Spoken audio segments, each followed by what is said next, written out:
Hey, You know what? We're back. You can't get enough. You just that funky You stuff. can't get enough. You can't get enough. We back again. Welcome to Us All on the Proof, and we are The Windy City Tasters. Father and son team here. Wow. Live in Chi-Town, Illinois. Studio A. On our gin series. You can look high and low and pick out a Tanqueray bottle because of its green. Here you go, son.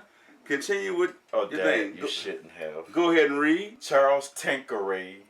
I don't know if that was somebody's last name. Okay. Right, there you go, Charles. Well, his name is set for life, though, right? Yes, now. yes. Charles Tanqueray began distilling in 1830. Can you think for a second? That was way before any kind of technology. Yeah. And distilling had to have been hard. Back in the old copper pot days. Yeah, 1830. And Tanqueray Gin continues his legacy of excellence. The highest qualities and finest botanicals picked at the peak of their freshness and carefully crafted. So you're always going to hear, I mean, if you've been watching our last few episodes, you've been hearing botanicals. And gin, of course, if you're just tuning in or just seeing this episode, because I know a lot of people are going to click directly on Tanqueray. Right. Because of its popularity. Go ahead. But all gin has a base flavor of juniper berries, which are the tiny bluish, whitish blue berries on pine trees. Right. And who would think that they would flavor gin? Who would think that they would become a flavoring? But they've been a flavoring for eons and Since years. 1830 or something, you say? I mean, 1700s. I mean, some of them. Back a few years ago, and I want to say, I guess 20 years ago, 25 years ago, when you went to a club, bar, lounge, whatever, you only had about 3 gins. That was it. Right. You had maybe Beefeaters, you had Tanqueray, Seagrams. You had Seagrams everywhere. Seagrams, yeah. And then Bombay or something like that. Oh, that was about it. I mean, but so this green bottle was everywhere. And Beefeaters was most places, and Bombay, the blue bottle, in higher end places was everywhere. But you had like four major players. That's all you had. Now it went crazy. But besides this trademark green bottle, the big company of Diego, they that's a massive company. They giants. They kind of just gobbling up, not gobbling in a bad sense. They kind of gathering up all these places so they can get bigger distributorship. You know, small companies only can distribute here, there. You get to a mega conglomerate, they can go give us 600 million cases. What? We can't produce it that fast. But anyway, so it was marketed. It was originated in England. It was Tanqueray was made London Dry gin. It was made in England, but now it's produced in Scotland. Very weird. It's now produced in Scotland. Well, it's giving people jobs, you know. And it doesn't command a sizable share on the market.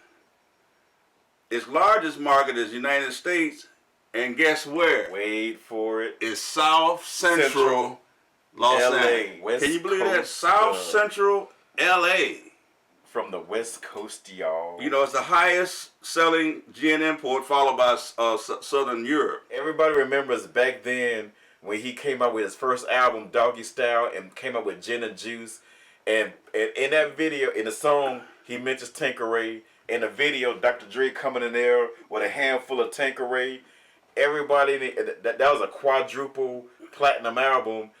Grammy nominated smash in 1995. I mean, just smoking. And South Central LA been crazy ever since 1995. And they've been selling it everywhere, like Chicago.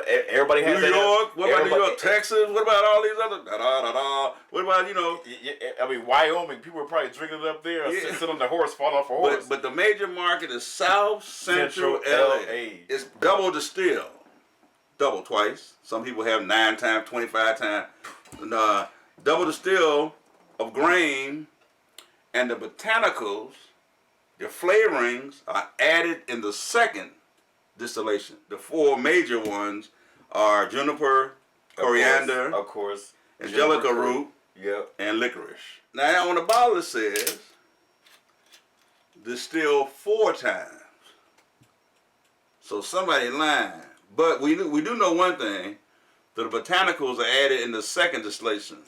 If they want to go further than that, but let me see what it says right here. on the bottom, not from my notes, distilled 4 times, made from the world's finest botanicals. So, like I said, gin is with the juniper berry and then the regular alcohol product. But you got to take it a step further to give yours some distinct flavoring, other than so you're separate from others. That's where the botanicals come in. You can have the same 4 in 2 different products. One can add 50% this, one add 20% that. The same thing, you know what I'm saying? So the mixture, just if you only got 4, you have the same 4. That's how you blend them to give you a different taste. You follow me? Stay with me now. You learn something. I stuck my nose down in there and it just said, pow! No, like I'll show you. All right, let's give it a little taste.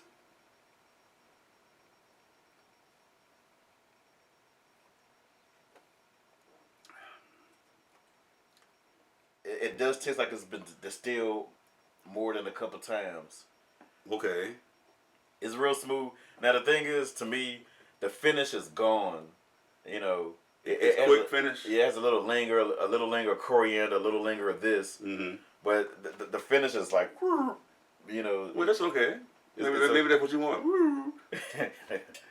That doesn't make it a bad or it'll make it product. a bad, because we'll try the compatibility with I'm gonna try pink grape just a little bit. You gonna try some OJ? I'm gonna try a sip of just the ice to see how. Oh yeah, that's a good idea. I'm gonna put that back down there. BMWs, Mercedes, high-end sports type, race type level cars. They give you power delivery so smooth, you at 130, 180 miles per hour before you know it. It's just smooth power. It's effortless power, but it's kind of the way you deliver. Some you get into like a Charger, what you call it, Dodge Charger Hellcat. It'll break your neck. It give you power right now. Like, here you go, bam. It's just that rush. So this has this 94 proof. It's 0.6, so you got the extra little point. It's almost like 95. But right. Some people want that. They don't want anything that's super smooth. But they say, man, you be drinking all day, man. I want to feel mine right now. Sipping on gin and juice.